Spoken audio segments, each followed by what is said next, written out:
For thousands of years, we used one of the most abundant and beautiful materials to create marvels of architecture, many of which still stand to this day. That material is natural stone. It can be found all over the planet in huge quantities, and many cultures have used stone with great skill to build everything from homes to monuments and temples. However, after all those years, suddenly the material fell out of fashion. But why? I talked with an expert in London and even travelled to a huge quarry in Belgium to see if we can still build with stone in our modern age. And quite frankly, I was shocked about what they told me. In this video you'll discover why this ancient material could be the solution to many of our modern problems. And we'll see if it's finally time to start building with stone again. I live in Amsterdam, a city built out of mostly brick and wood. But whoever looks closely will see that many plinths of buildings, steps and even the curbs are made from a bluish grey kind of stone. And that stone comes from this quarry. This is Carrières du Hainaut, where a local type of limestone is extracted, also known as Belgian bluestone. I'm here to discover more about this material and to see the extraction process in real life. John Vis is commercial director of the mine. Yeah, my name is John Vis. I'm commercial director of Carrières du Hainaut, based in Belgium. So we are standing just on the edge of the quarry to see how the extraction of 200,000 cubes volume a year come above. The Belgian bluestone is 100% limestone, what is used for more than 135 years in Belgium, Netherlands, Germany. So buildings, pavers for city centers, monuments, what else you can say, kitchen tops, everything what you can think is made from Belgian bluestone. And many buildings in which this stone has been used have stood for centuries. Of course, the use of stone goes back much further. The oldest intact structures built by humans we've found are made from, you guessed it, stone. Göbekli Tepe, a site with mysterious T-shaped pillars with intricate carvings of animals, rewrote our history books. The site is around 12,000 years old. Then there's ancient Egypt with its magnificent 1,000-year-old pyramids and the ancient Greek temples, still standing to this day. Stone has always been a popular material to build because it can be found basically anywhere. It is hard and durable, and it can be pretty beautiful as well. When you see a stone building, there's a big chance it's made from one of the following 7 types of stone. Granite, which is super hard and durable. Limestone, a bit less hard, easier to work and with an amazing texture. Marble, with its beautiful veining and glossy polish.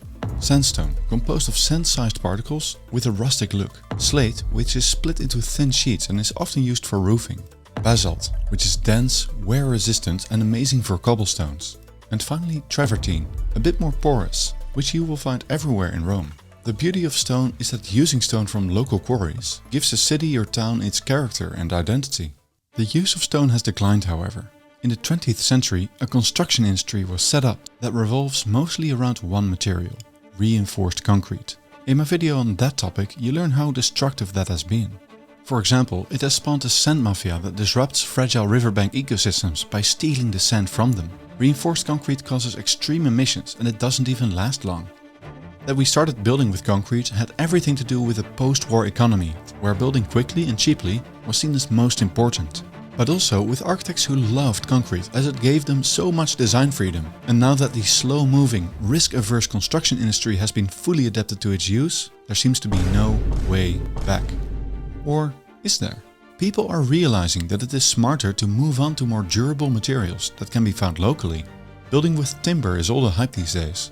And even rammed earth is making a comeback. But where is all the talk about that one material most of our Earth's crust is made from? Who will spark a revival in construction with stone? But before we'll see the new champions of stone construction, I'd like to talk about something else. I'm finishing a new website that will have all my videos, interesting urban projects and much more all under one roof. For this purpose, I'm using Squarespace, the sponsor of today's video. Squarespace makes it super easy to create a completely personalized website using their new design intelligence system, a cutting-edge AI tool to empower anyone to create a beautiful or personalized website tailored to their unique needs. Squarespace also offers an integrated payments tool, scheduling of client bookings, setting up email campaigns, and it's all super easy to use. Check out squarespace.com for a free trial, and when you're ready to launch, go to squarespace.com/theaestheticcity to save 10% off your first purchase of a website or domain. I'm looking at a new building in London with Pierre Bidaud, director at the Stonemasonry Company. The building in front of us is built in a very unusual way. Instead of using concrete, they used massive stone slabs that serve as an exoskeleton. His company was involved in building it. So this is 15 Clerkenwell Close. It is designed by Aminta and Group Works in 2017, and it's a completely functional, fully load-bearing stone exoskeleton. So that means that the structure you see is load-bearing stone, which itself is hooked to the concrete floor plates that span from the facade to the stairwell, the concrete stairwell. Pierre is a stonemason and knows the material extremely well. Perhaps a fun story is that I found Pierre's company while I was scrolling on Twitter, where I came upon some of their tweets about their products and stone in general. I had to talk to them. So when I traveled to Poundbury for filming, I first went by their office in London for an interview. So stone is something which is ubiquitous, it's everywhere around us. We walk on it every day. It's a material that we have been working with in the last 20,000 years. So we've got a good knowledge on how to approach that material. So why should we use stone? First of all, stone is extremely durable. It proves also, of course, an extremely resilient material. It can go through the test of times with very little blemish. However, all that need, of course, to take into consideration that it's used in a certain thickness. You cannot compare the strength of a 30 mil thick stone and 300 mil thick stone. When used for the structure of a building, it is mostly used in compression, like by using vaults and arches. Concrete, on the other hand, is often used under tension, using steel rebar inside the concrete to take those loads. But in many cases, rebar starts to deteriorate after 50 years, unless expensive measures are taken to protect it. Where concrete buildings and bridges with rebar will decay, stone buildings will simply just sit there until someone takes them apart. Using stone would change how we think about constructing buildings. For thousands of years, we built buildings where the walls were the main load-bearing structure. In masonry buildings, that is. But with the introduction of reinforced concrete and steel, architects started designing buildings with a structural frame onto which curtain walls were attached. This system is used all over the planet nowadays. But when we build with stone, the walls are the load-bearing structure once again. Stone is pre-cut in massive blocks, giving the building method its name massive pre-cut stone. This system has multiple advantages. The stones can be sawn to precise dimensions in the quarry or on site. Because the blocks are big, little sawing is required, saving costs. All the lifting and sawing can be done by machines, making it efficient. The blocks can be sawn in such a way that they become modules to build with, turning the building into a sort of Lego set. This makes construction even faster, more efficient and cheaper. Then there are the floor plates of buildings. These need to be made out of a material that works well under tension. Normally, reinforced concrete is used for this, but we already know that these don't last as long. Stone tends to break under tension, but there is still a way to use it for floor plates, by using post-tensioned stone. With a cable running through it, pressing stone blocks together. Another alternative is cross-laminated timber, or simply wooden or steel beams. The system that Vaulted AG is developing, a Swiss startup, would be another option, using flat concrete vaults without rebar. Built the right way, such buildings could stand for hundreds of years or longer, and the stone blocks could eventually be reused for new buildings. This leads us to the second point. Stone is incredibly sustainable. Architecture is a violent activity, okay? You need to cut, you need to dig, you need to extract, you need to crush, and so on. First of all, we should look at how many holes are we digging to get our material out of the ground, okay? Yeah. And of course, the very first one is that for stone, you just have more or less to dig only one, okay? Yeah. How many holes do you need to dig for concrete? So you would have, of course, the aggregate. Yeah. You've got the cement that you've got to produce from lime being crushed, so that's another holes. Usually they are not the same aggregates. You need sand, but you need iron. Yeah, of course, because it's reinforced. Yeah. So you're already having quite a big impact just on the impact on the landscape. If we go back just for energy consumption, 50% of modern quarry used electrical power and purely electrical. There is another 50% who still use diesel engine to run that electrical system. So there is still a bit of progress to be done. But it could all be electrical. It could be completely all electrical, yes. Yeah. The best part about natural stone is that it can be reused. Concrete can be reused as well, but with a lot of processing and intermediate steps, while natural stone buildings could be the quarries of the future. Any stone building is a quarry to be. The local amphitheater in south of France was going to be dismantled to build a Gothic, the part of a Gothic church. And the Gothic church that was out of fashion was going to be reused to build a Renaissance Palazzo somewhere in Italy. I'm talking about solid stone, you know, big solid stone walls, material which by their thickness allow you to be reused again and again and again. Yeah. An example is what this architecture firm is doing. Atelier Archiplein designed an apartment complex with massive stone blocks. These blocks have such a thermal mass that additional insulation isn't even necessary. But there's more. Stone can also be sawn into bricks.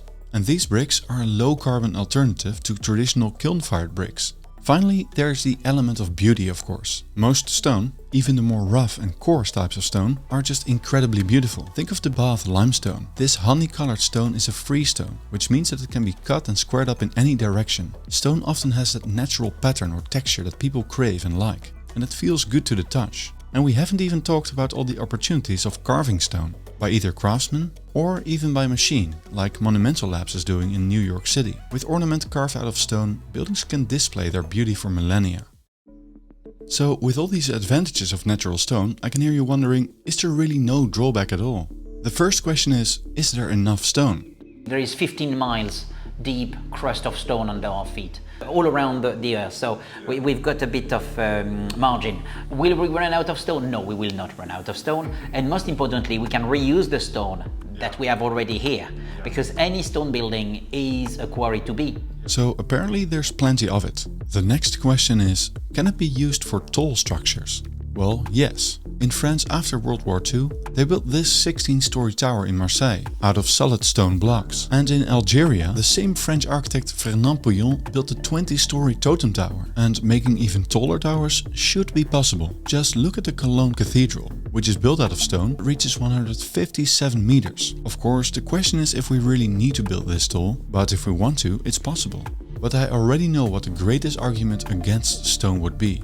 It is simply too expensive.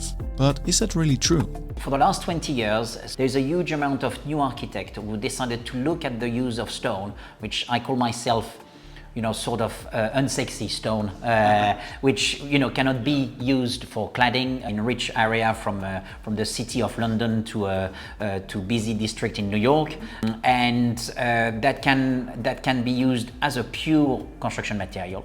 That means that those stone becomes extremely affordable suddenly. Okay, because nobody wanted them in the last 20 years. Most of the time, quarry output of material sold is only 10%. Even in some quarry, 3%.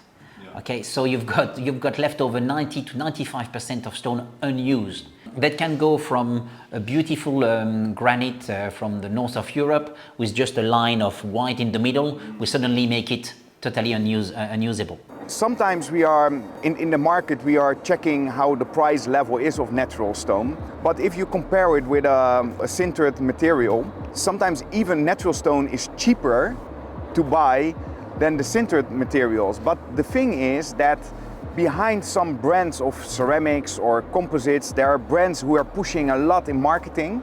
Through that way, people are coming in contact with a kitchen company or a builder, and they choose other materials. But sometimes people need to search, and natural stone could be cheaper than the other products. So are we open to buy more local?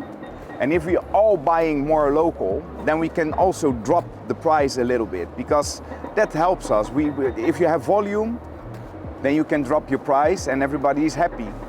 The most relevant question here is if building with stone is simply more expensive or too expensive. This all depends on how much we want to spend. Do we want buildings that last for thousands of years, or buildings that we throw away every 50 years because they start to rot? Do we want buildings which we can disassemble to create new buildings, or buildings that create streams of toxic waste that are hard to reuse? In France, they're literally building social housing with stone. They see the value of its good insulation and its quality and determine it's worth it. Perhaps to incentivize the construction industry to use stone, it could be subsidized. We are currently also subsidizing things like polluting fossil fuels or carbon neutral concrete. So why not a clean, reusable building material? I believe the adoption of stone is not a technical problem. It is a choice we have to make. I envision a future in which our buildings can last for hundreds of years. The next step is to also make them beautiful, with ornaments and moldings, ensuring that people will want to keep the buildings instead of demolishing them. I'm really excited about stone because it's just such a cool material. It's abundant, it's beautiful, and it's made by our own planet. Of course, I'm a bit biased in this video, but still, by going with the status quo, we will never get more beautiful, livable and long-lasting cities and buildings. We need to explore the opportunities at the fringes. And in the end, I think many of us want a world that excites us, with beautiful buildings that are uplifting and that are truly long-lasting. Stone enables that, and that is why I believe we should build with stone again. Before you click away, have you ever wanted to know how the beautiful cities of the past were built and how we can apply that knowledge to build better cities today? Or are you fed up with how ugly and unlivable our cities are and you want to become a more effective advocate for change? I realize there are few places to learn this. So I'm creating one myself, a one-of-a-kind course that dives exactly into the topic of creating beautiful, livable places. Find more info in the description. A big thanks to my patrons, thank you for watching and see you in the next video.